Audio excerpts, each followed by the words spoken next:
Hey everyone, and welcome to the Across the Sky podcast. Our podcast is made up of our Lee Enterprises weather team, myself, Kirsten Lang at the Tulsa World in Tulsa, Oklahoma, Joe Martucci with the Press of Atlantic City in Jersey, Sean Sublett with Richmond, Virginia Times in Richmond, Virginia, and Matt Holliner covering the Midwest out of Chicago. So guys, it's been kind of a busy week for some of us with our first snowfall and then second, kind of Sean, it sounds like you kind of had your second. And then thawing out across parts of the country too, because for us, the week before was crazy, but then this past week, we finally got some warmer weather. So let's check in with our 4 meteorologists before we get to our guest this week, who is a dear friend of mine, and I can't wait for y'all to meet her. But first, Joe, let's start with you. We're still reeling from our 0.2 inches of snow that we had, on February 1st. But we survived. But now, and this is perfect for our guest later. It's Super Bowl time, and down here at the Press of Atlantic City, it is all EAGLES Eagles. So we are on full Eagles watch on Sunday. Here's the thing, though. It is going to pour on Sunday night here in South Jersey and probably in Philadelphia. So for all the people who are thinking about climbing the light poles in Philly, not only are they greasing them up, but we have the rain, too. It's going to make it extra slippery. So we'll see if some people manage to climb the light post on Sunday night. If the Eagles win, I think the Eagles are going to win 38-24, but I am not an Eagles fan. So that is an unbiased opinion. This light pole thing, I had never even heard of this. Again, we've talked about how I'm not really locked into the sports world, but I had never even heard of this until just recently. And then I guess Phoenix put out some statement saying if you climb their poles, they're gonna, I don't know, fine you or arrest you or something like that. So Phoenix is kind of putting they're putting the kibosh on it, but you can do it there in Jersey. So, well, listen, it's a little different. Yeah. How are things going for you, Matt? Well, another winter storm in Iowa and Wisconsin. I tell you, across the Midwest, the state that's been seeing the most snow has been Wisconsin. I mean, there have been very few breaks. It's been, there's a lot of them have been small snows, but then we're getting these bigger snows to come in as well. And, and this one's kind of just a wet, damp snow. I like the dry, fluffy snow. So this is one of those wet snows where it's mostly falling with temperatures above freezing, making it kind of soggy. But I tell you, looking beyond the Midwest, what concerns me is it's only early February and we keep having these tornadoes and severe storms in January and February. And boy, that just gives me a bad feeling about once we get into March and April. This is supposed to be the quieter time for severe weather. And there's been quite a bit of it already in 2023. So I hope that changes. I don't know. I just got a bad feeling going into severe weather seasons. It's been so active already. Yeah, and there was some, severe weather issues down south yesterday too, on Wednesday. So, yeah, Sean, how are things going for you? Again, we were talking about how you just had your second kind of snowfall there in Virginia. You're behind us here in Tulsa. Yeah, and as Joe and I had been talking about in our little snow search videos here in the Middle Atlantic, it's really been tough. Here in metropolitan Richmond last week on Groundhog Day, we got a few tenths of an inch on the west side of town. Ironically, on the east side of town, the official observations are kept over at the airport. They only had a trace.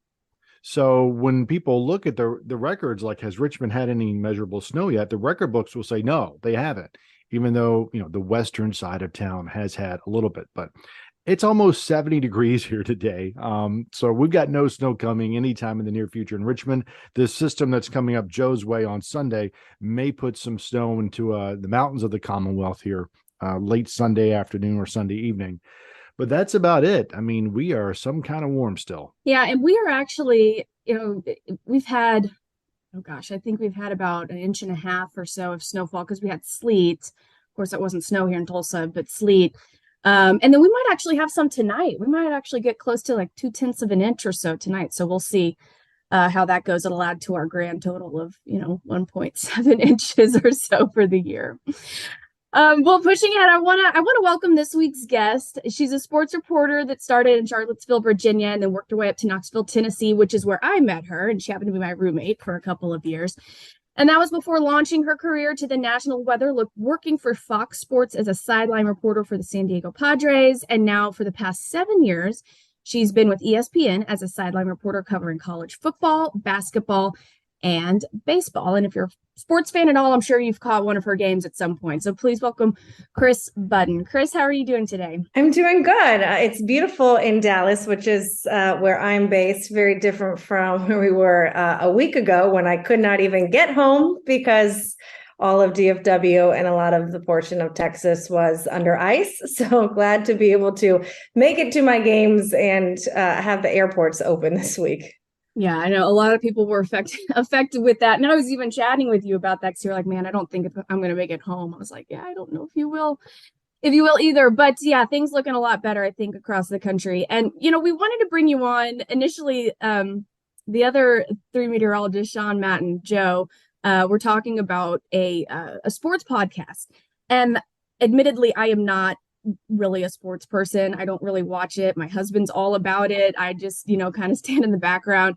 And so I was like, man, I'm not going to have much to be able to contribute to this, but I have a dear friend who can. And so that's why we wanted to bring you on, because we wanted you to chat with us today about a couple of stories maybe that you have from being a sideline reporter over the years and how the weather, may or may not have impacted some of the games. And I know you were talking with Sean a little bit earlier about some of these stadiums and how they, some of them have roofs, but some of them have openings on the sides. And so then you get impacted by the weather.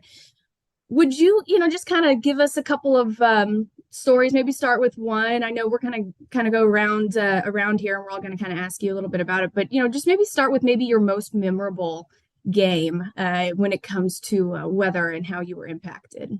Yeah, particularly as the role of the sideline reporter, I'm the one that's affected most by the weather. It's always lovely when my play-by-play and analysts are sitting up in a booth that has heaters and closed off by windows, constantly referred to, oh my gosh, it's so cold outside, to the person who's standing downstairs with plastic bags over her feet so that over her socks so her feet stay warm. But the worst part is rain. I can deal with snow and cold. The worst is rain because then everything malfunctions. My mic doesn't work. The biggest rain issue I've come across was a college football game about 3 years ago in Columbia, South Carolina. South Carolina was playing Mizzou, and they weren't expecting any rain. So no one had their rain gear out, neither of the teams. And then it just poured like a torrential downpour to the point where the coaches' headsets didn't work. So a lot for those that don't know how college football works or NFL football, half of your staff is upstairs in a booth making play calls down so they have a higher view. Well, those headsets wouldn't work. So all of the coaching staff had to come down to field level. The clock didn't work on the scoreboard. So in between plays, you have 35 seconds to 40 seconds to get your next playoff, but there was no clock to tell you what the time was. And so one of the refs had to take off his Timex watch and put it in a plastic baggie. And I'm sitting there like telling the broadcast, like how much time is left on the clock. And it goes to show like how much we rely on technology. And when it rains, my mic doesn't work. And so you can't get into a broadcast, or coaches' headsets don't work. And a lot of the times you can prepare for rain for as much as you can, but certain equipment just doesn't work when it rains. So for me, I'd much rather be out in the cold. And I've done games up in Pullman, Washington, Apple Cup between Washington and Washington State in late November at 7:30 at night, where it's absolutely freezing. And we all have little tips and tricks that we do to try and stay warm. Now they have vests that have batteries in them, and you'll take grocery bags and put them over your socks and then put them into your boots so that you have some sort of warmth covering up. So we all have kind of tricks of the trade, but I think we would all agree that we'd much rather have snow or cold rather than any kind of just complete rain out. Plus, I think snow is just more fun in general, It's a little fun to see. Everyone loves the first snow game of the year, and it's usually in Laramie, Wyoming for the Wyoming Colorado State game.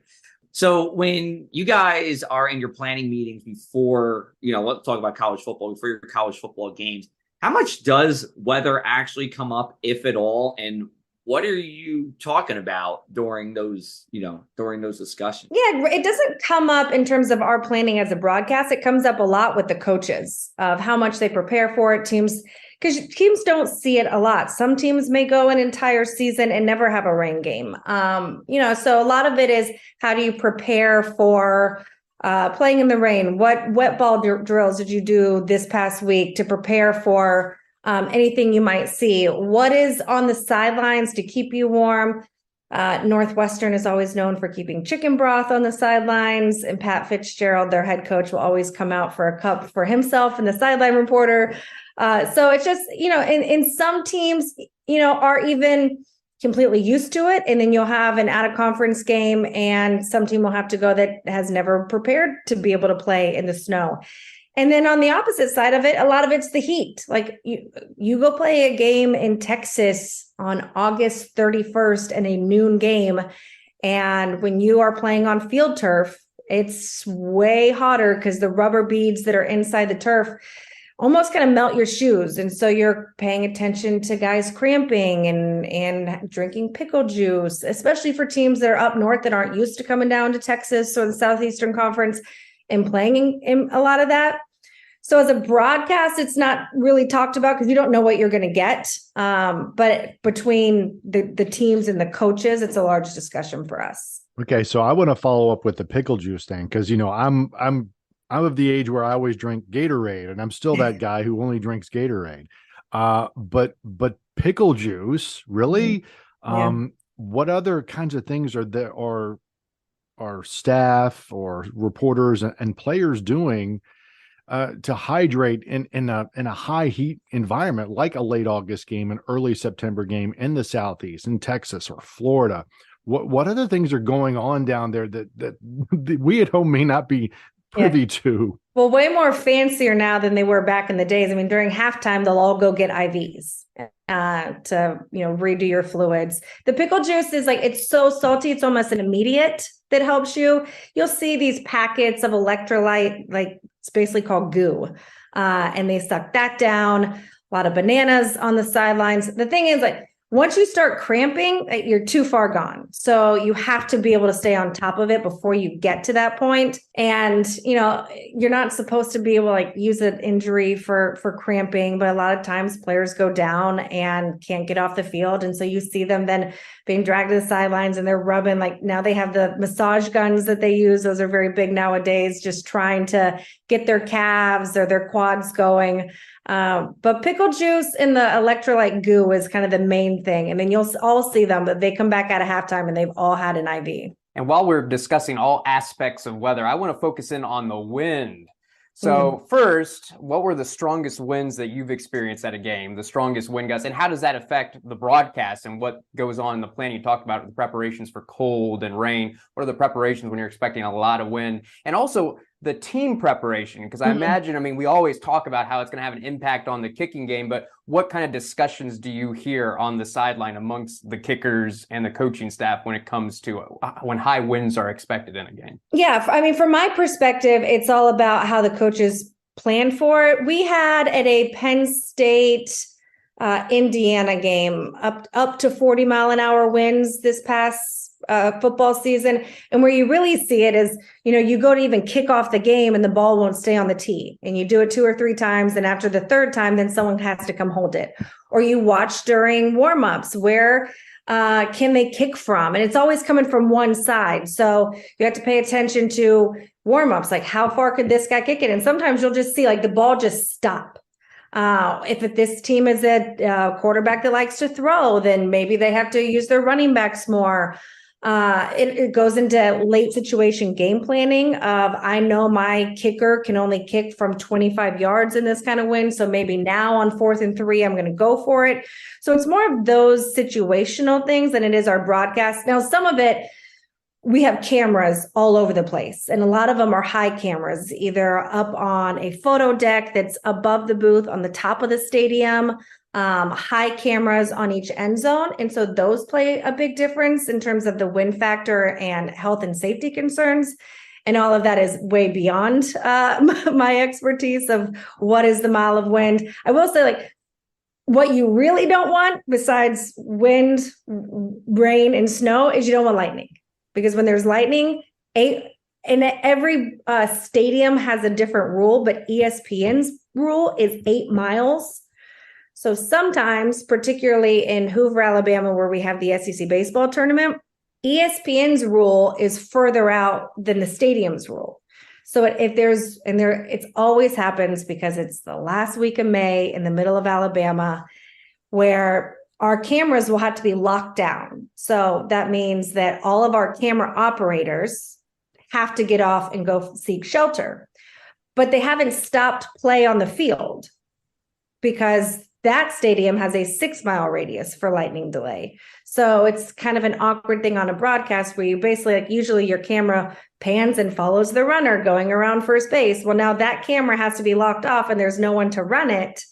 And you basically have 3 cameras that you can use, and you apologize over and over to the audience at home, but we are on a lightning delay, and our handheld cameras all have to be off and finding shelter somewhere. So wait, if I can just jump in, let me just get this straight. You're saying that there's times where ESPN is effectively stopping their production, but the game is actually going on? Yeah, because it depends on the stadium. The stadium has their own rules. And the Hoover Met, one example is theirs is only a 6-mile radius versus ours, which is an 8-mile radius.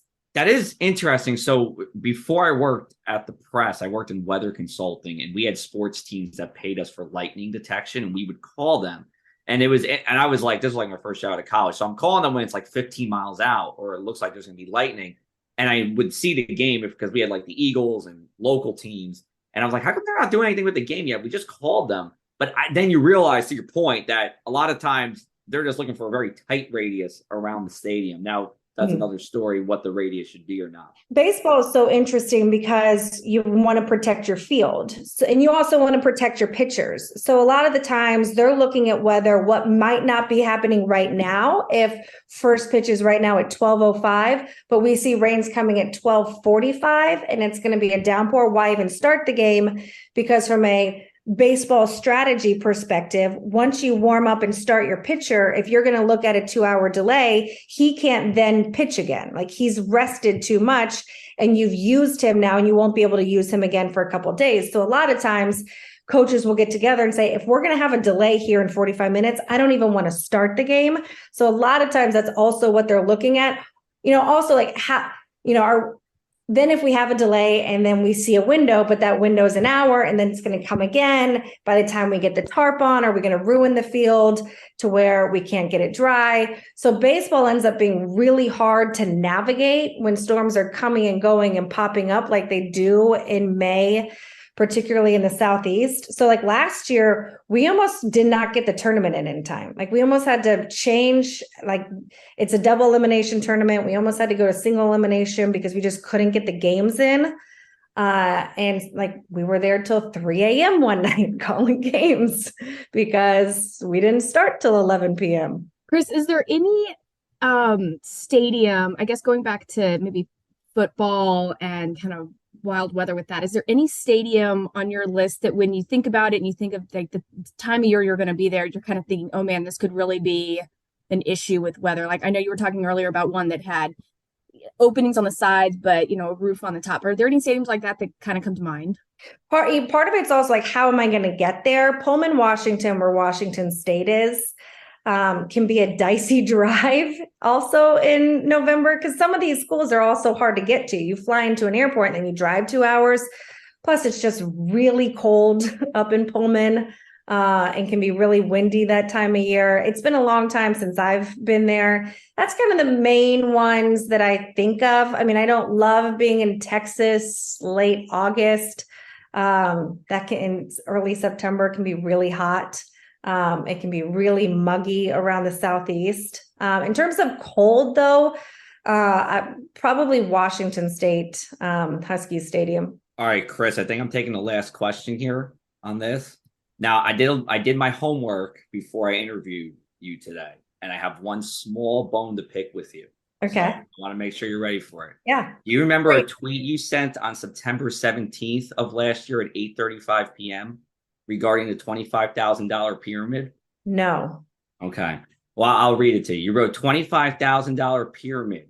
Kansas, Syracuse, Vandy, and Rutgers as expected teams with 3 wins in week 3. Now, my question to you is, as a Rutgers football season ticket holder, why was that unexpected? What was the unexpected part in that one? Because you guys, how about this? You guys, Rutgers hadn't won a home conference game in 4 years. Yeah, but that was non-conference by week 3. We were 3-0. We had BC, Wagner, and Temple. Shiana's bringing you guys back. You guys are getting some good recruits. We're back. We're back. Life's good. Man, have you been to Piscataway? I have not. Oh, okay. Well, let me know. You're working next this thing hard, Martucci. You're working this thing really, really hard, brother. Listen, I'll tell you what. I do my homework on these podcasts, Sean. Tell me this. I've never been to Syracuse, New York, and I got to go in 2 weeks. Am I going to be able to get up there? I'm assuming that airport can handle a boatload of snow. I would think so. Although, like much of us in the Northeast, snow has been hard to come by. So you might be 50 degrees and mostly cloudy. And Kris, has the weather ever kept you from getting to a game? Have you missed covering a game because of weather delays that prevented you from getting there? No, but I was very close last Tuesday. That was as close as I've ever been. So I had to go. And usually you try and block in some time, particularly with football. Like if you see weather's coming, you leave earlier just to allow yourself some delays. Basketball, we do so many games and they're just so all over the place that it's kind of like you just try and get to it. So I had a game in Austin last Monday, and this is right when the ice started to hit all of North Texas. So one flight got canceled the next morning. I had to get to Kansas City, Lawrence, Kansas for a KU game. So one flight canceled, another flight canceled. My last hope was a 12:30 direct on Southwest. Every other NBA scout, all the officials, the refs, they were all on this flight. And if this thing didn't take off, it was all of our last hope to get to Lawrence, Kansas in time. And my home is in Frisco, Texas, in Dallas. And my boss said, if you don't think you can get to the game, don't worry about it. I'll call in somebody else who's a little bit more local to Kansas. And I was like, I can probably get to Kansas better than I can get to Dallas at this point. So that flight took off. I got there 2 hours before game tipped off. The problem was I actually couldn't make it home. So I got stuck in Lawrence, Kansas a whole extra day. Honestly, my biggest flight issues have been in Texas. It hasn't been anywhere else because we just get sleet and ice here and everything just shuts down. Yeah, Texas, I feel like this year, and what was it, 2021, February of 2020, it's just been like relentless with just the ice storms and power outages. And we actually had one last year, and it wasn't for a game, but I was really pressing my luck. And like airline status matters a lot for someone who flies all the time. And I was one segment short of making executive platinum. And so I had booked this mileage run. I was going to go to Austin and back. It was going to take 2 hours. I was going to stop at the airport, get some Taco Deli breakfast tacos, hop right back on a flight and get back home. Well, then the ice came and I was like, I was told the ice isn't coming till 4 p.m. So I'll be in plenty of time. Well, the ice came early. And by the time I made it to Austin, every flight back from Austin was canceled for the next 36 hours. So what was supposed to be just one mileage run to Austin and back ended up taking me 36 hours to get home. That's too bad. But hopefully you had your Taco Deli while you were there. I did. Good. All right, Kris, thanks so much for joining us this week. We really loved having you on. Before we go, though, I know this is going to be airing the day after Super Bowl, but do you want to give your early prediction on what you think is going to happen? As a Cowboys fan, I definitely can't go with the Eagles. So I do like the Chiefs a lot, and I like Patrick Mahomes, and I'm to be really football nerdy. I'm not convinced Jalen Hurts is completely 100% after a shoulder injury. So I will go Chiefs 34-31. All right. We will see. We will see. But the Cowboys, there's always next year with the Cowboys. Thanks so much, Kris, for joining us. We'll be right back after this break with the Across the Sky podcast.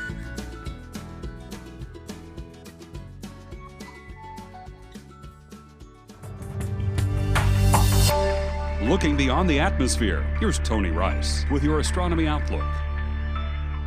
Through the end of February, look for Venus after sundown. It will become visible around dusk and shine brightly as skies darken. Notice it each evening to the end of February.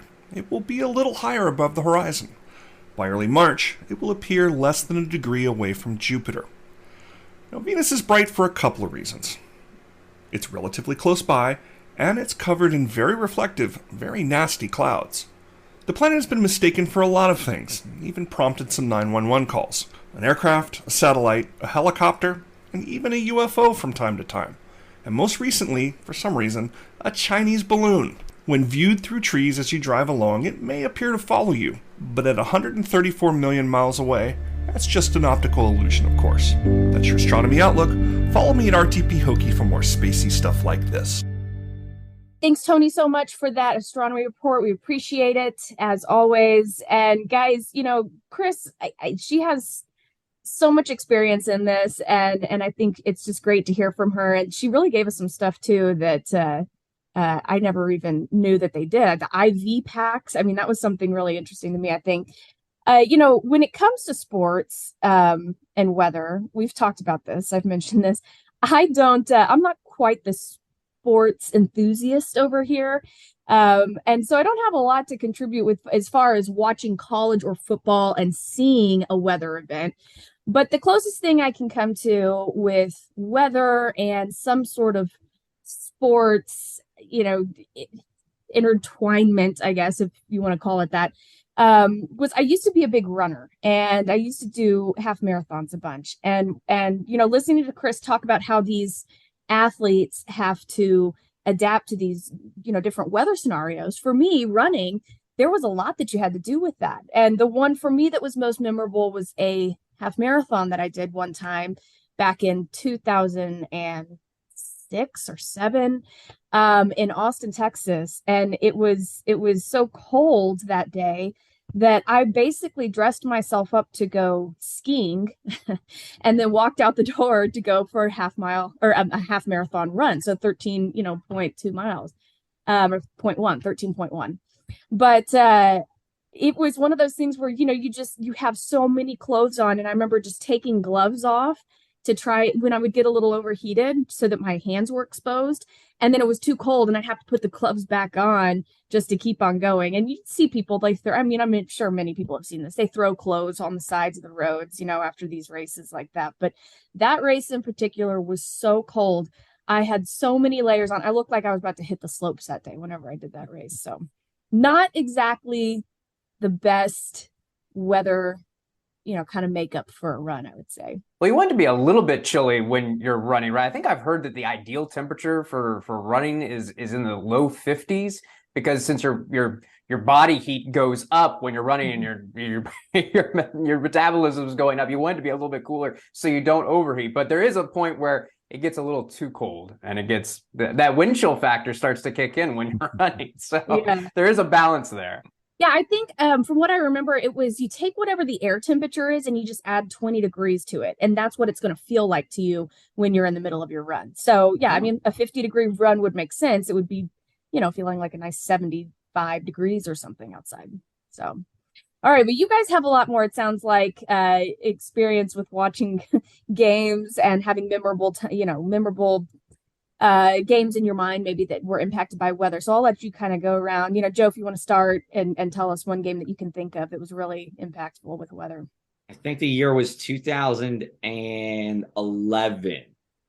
And I was at Rutgers. So we're going to talk about Rutgers football again, twice in one episode. But so me and a couple of my weather buddies, we knew that a cold front was coming through and it was going to bring thunderstorms and it was going to pour. And it was hot that day. It was in the 90s. This was early September. So what did we do? We wore bathing suits to the game because we were like, well, we're going to just be sitting there. So we wore bathing suits to the game. And it was literally perfect because the first half was like hot, humid, in a bathing suit, whatever, chilling. Halftime, literally when halftime came, the heavens opened up and it poured. And everyone's like, oh my God. And we were like, no, we're good. We got bathing suits. We're fine. We were chilling. And then we dried off. Second half came. It was in the 70s. Sun started to come on out.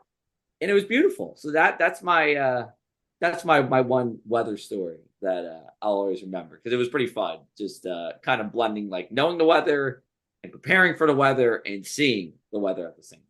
And nobody got hurt. So that was good.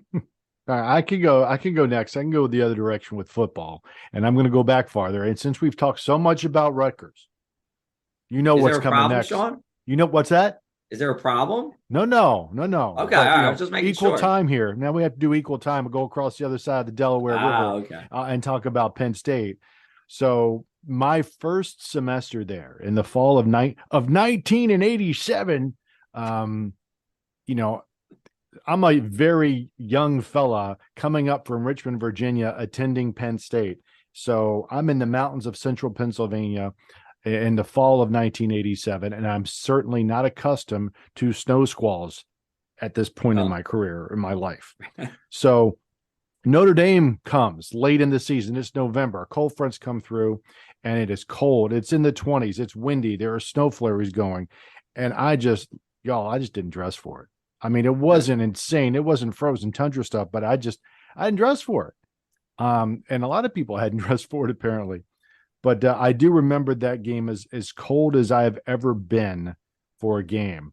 Penn State did win that game. A brief synopsis. It was back and forth between Penn State and Notre Dame. And, this is, again, 87. So it's Paterno against Holtz. And we went up 21-14 in the fourth. And then Notre Dame drove down for the tying touchdown into the student side of the stadium. So they're driving toward us. It is 3:00 in the afternoon. It's 20 degrees. The wind chill's probably down in the single digits. There are flurries flying. They come down, score the tying touchdown, and then have the audacity to go for two to beat us in the student end zone section. And they go for two and don't get it. We win 21-20, and we went nuts, just nuts. I mean, we're hugging each other, half because we're happy and half because we're freezing to death. So that's my best outdoor football story. And Sean, aren't you glad that game didn't go into overtime? Because then you would have been stuck out in the cold even longer. Remind me when overtime started, because I'm trying to remember. That might have been the last year or two before overtime kicked in. I'd have to Google it, as they say. Yeah, was it early 90s, I want to say, is when I don't know. Overtime kicked in? I'm glad it did. I hate tied games. And that's, since we're talking about sports, that's one of the reasons I just can't get into soccer, because games, now when there's penalty kicks in soccer, heck yeah. Man, but when you have ties, and I don't like it in the NFL either. I cannot stand a tied game. No game should ever end in tie. You keep playing until there's a winner. Every sport should have overtime. No ties. Well, according to the Google, it says 1996 is when college football. Okay. So it would have been a tie, which would have been just horrible. So there you have it. That would not have been satisfactory at all. My most memorable game with weather involved, also one of the most fun games I've been to, despite the weather. 2014, it's number 3 Mississippi State in Starkville, Mississippi, taking on the Auburn Tigers. Game day's there, and game day doesn't come to Starkville, Mississippi very often, because Mississippi State typically struggles against the likes of LSU and Alabama. But 2014, we got Dak Prescott. It is our year. And Auburn is having a really good season too. Again, number 2 versus number 3. That's why game day's there. It's in Starkville. Starkville is packed. The stadium is packed. Everybody is hyped for this game. Corso just picked Mississippi State to upset Auburn. And then Mississippi State gets up. We go up 21-0, and the place is just absolutely going crazy. It's like, oh my gosh, we're going to do this. We're going to win this game. And right after we get this big lead, it rains like you would not believe. An absolute downpour. One of those soaking rains where you don't just get a little wet. You are soaked to the bone. Despite that, and some people going in and taking shelter, it was amazing. A lot of times you see a big rain come in and like half the stadium clears out and never comes back. Well, that didn't happen this game. Everybody who did take shelter came back and stayed in the stands. Everybody was really happy. Everybody looked terrible and felt terrible in their wet clothes, but everybody was so happy because Mississippi State was winning this game, continued to win, and ultimately won the game. And then we were in the first playoff poll, the number 1 team in the very first playoff poll. We were number 1 in the country, first time ever. I remember that. Wasn't that it was Cowboys quarterback Dak Prescott? Yes, it was such a fun game. We were up, but I remember that rain. It was soaking wet. And normally in a normal game, had it not been such a big game, I think everybody had been like, well, so much for this, I'm going to leave. But everybody was so stoked, so excited about that game that it didn't matter. The rain was an afterthought, and everybody still had a great time. Well, guys, does this conclude our oh, Joe, you have something else you wanted to add? Yeah, we got to finish off with our polling results from last week's podcast on our 6 snow day matchups. You can check that out in your podcast feed. So we put them up for a poll. So I'll just go through it quickly here. So we had delayed opening versus early dismissal. Delayed opening won. We had snow day phone call the night before beating snow day phone call the morning of. We actually had a tie for Friday versus Monday snow day. So that was a close one. Late season snow day, like a March or April one, beat out early season snow day. And then we have another tie with the snow day followed by the delayed opening as opposed to the early dismissal, followed by a snow day. And then there was unanimous consent on having no snow days in the school year ending early rather than having a whole bunch of snow days and then having to make that up in May or June. So that is your polling results. Thank you to everybody who voted. We greatly appreciate it. I don't like those ties though. We need more votes. Like I said, we do. We need more votes. So keep voting on those polls. Vote if you're listening. Go back to that podcast. Get on our article and vote in those polls. Let's break those ties. Matt is not. Yes. He does not like overtime or tie. He wants a tiebreaker for that stuff. You keep playing overtime until somebody wins. That's what you do. Yeah, exactly. Even it's 7 overtimes. I don't care. You're gonna keep playing until there's a winner. Oh, before we go, I wanted to get everybody's thoughts on the Super Bowl too. Joe, we already know you are for the Eagles, but Sean, Matt, what are y'all thinking? I like the Eagles by about 7. Matt, I too am a Cowboys fan and disappointed, double because I got I'm a Dak Prescott fan too, so that didn't end too well. As he's saying, maybe next year, fingers crossed. But I'm going with Kansas City because again, I can't get behind the Eagles too much, and I like Mahomes too. So Kansas City, and we'll see if I'm right when this comes out on Monday. But I'm gonna say everybody in Kansas City is gonna be pretty happy today. All right, I'm going to tie it up. I'm going with you, Matt. Same thing. And that's just because the proximity. My husband went to Wichita, there, whatever. We got the Kansas thing here in the house. So we're going Kansas at the Lang house as well. So there's your tie, Matt. Kansas is a nice state. I've been there once. If you've ever driven through Kansas, there's not too much. There's a lot of downtime between cities, but yes, right. It is still a nice state, very much so. The barbecue is legit in Kansas City, though. Besides Texas barbecue, it's the next best barbecue out there, in my opinion. Not Chicago barbecue, Matt? Chicago's got a lot of other good food. Barbecue, not so much. Come get some pizza, though. Very good pizza. I will admit to liking Chicago-style pizza. I know in some places that's a bit of a sacrilege. Oh, stop it, Martucci. Look. It's like soup. It's like eating soup. That's what it's like eating Chicago. It's like, look, I love my thin, soft Northeastern pizzas too. But sometimes sometimes I'm just a little hungrier and I need something with a little more sustenance. So that's when the Chicago style comes out. What about a Sicilian pie? Get a Sicilian pie, Sean. How about a tomato pie? Do I want to just get a tomato pie? Yeah, you get a tomato. That's fine. I'm just saying. Listen, I've had Chicago style before. It's just it's like, I don't know, maybe soup. It's like eating a lasagna. That's what it's like. I know. And who doesn't love lasagna? I'm actually not a big lasagna fan. Oh, stop it. And that's bad for the Italian. But I'm Kirsten, you got to cut us off, Kirsten. All right. Well, listen, I'll talk about food all day long. We can keep talking about that. But yeah. All right. Well, thanks so much for joining us for the Across the Sky podcast this week. We will see you all next week.